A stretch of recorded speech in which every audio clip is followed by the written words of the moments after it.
আসসালামু আলাইকুম। আজকে বানাচ্ছি ভীষণ মজার আর একদম ঝটপট করে তৈরি করে নেওয়া যায় এমন একটি চিকেন কাটলেট। এই কাটলেটটা ডিমে চোবানোর দরকার নেই, ব্রেড ক্রাম্বসে দিয়ে কোটিং করার দরকার নেই। এমনভাবেই আমি বানাই মাঝে মাঝে। এটা বানাতে যতটা সোজা, খেতে আরও বেশি মজা হয়। ইফতারিতে স্ন্যাক্স হিসেবে আপনারা এটা খেতে পারেন। বাচ্চাদের টিফিনে বা বাচ্চাদের নাস্তা হিসেবে একটি পারফেক্ট খাবার হচ্ছে আজকের এই চিকেন কাটলেটটি। এখানে আমি একটি ব্লেন্ডার নিয়েছি। এটা হ্যান্ড ব্লেন্ডার, ব্লেন্ডারের জগ।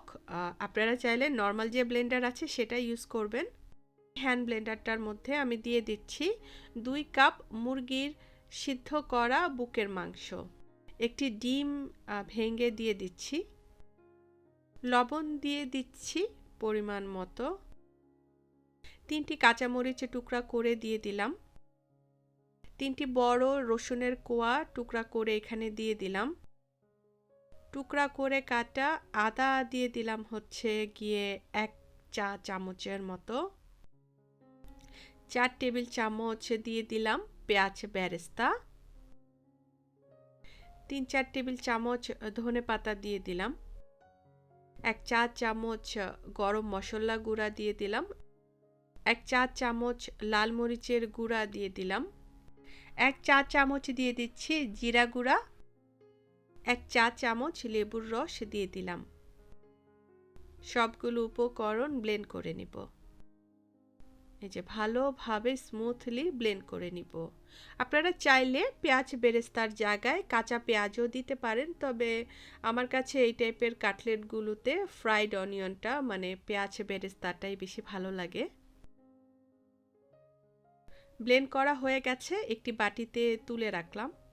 এখন এই মুরগির মিশ্রণটার মধ্যে 2টি আলু সিদ্ধ করে নিয়েছিলাম, সেটাকে ভর্তা করে এখানে দিয়ে দিলাম। 1 টেবিল চামচ সয়া সস আর 1 টেবিল চামচ চিলি সস দিয়ে দিলাম।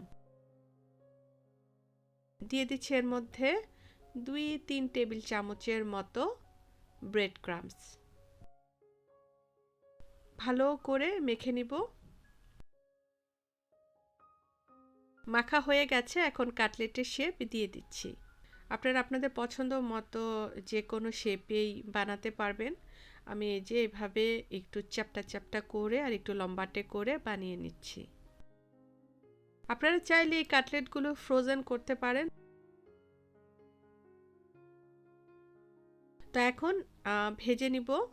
চুলায় মাঝারি আঁচে তেলটাকে ভালো করে গরম করে নিয়েছি। এখন এই কাবাবগুলোকে এপাশ ওপাশ করে সুন্দর গাঢ় বাদামি রং করে ভেজে নিব। আপনারা চাইলে এই কাটলেটগুলো বা যে কোনো টাইপের কাবাব কাটলেট ওভেনে তো বেক করতে পারবেনই, এখন অনেকে এয়ার ফ্রায়ার ইউজ করেন, এয়ার ফ্রায়ারেও কিন্তু বেক করে নিতে পারবেন। এমনকি আপনারা চাইলে আরও কম তেলেও ভেজে নিতে পারবেন এই কাটলেটটা। যে সুন্দর গাঢ় বাদামি রং হয়ে গেছে, আমি এখন উঠিয়ে নিচ্ছি।